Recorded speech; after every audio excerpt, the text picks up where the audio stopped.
ഒരിക്കൽ വിശന്നു വലഞ്ഞൊരു യാചകൻ മദീനയിലെത്തി നബിയോട് ചോദിച്ചു, നബിയെ, എന്റെ വിശപ്പടക്കാൻ വല്ലതും തരാമോ?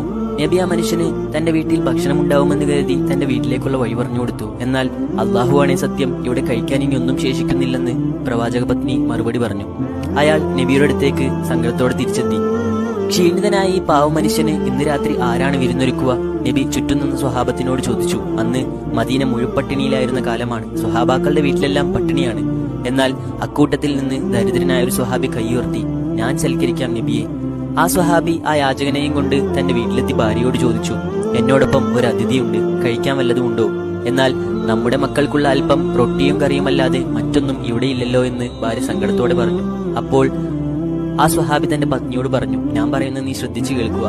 നമ്മുടെ മക്കളെ നീ വിശപ്പറിയിക്കാതെ കിടത്തി ഉറക്കൂ. ആ ഭക്ഷണം നമുക്ക് വിശന്നു തളർന്ന് അതിക്ഷീണിതനായ ഈ യാചകന് നൽകാം.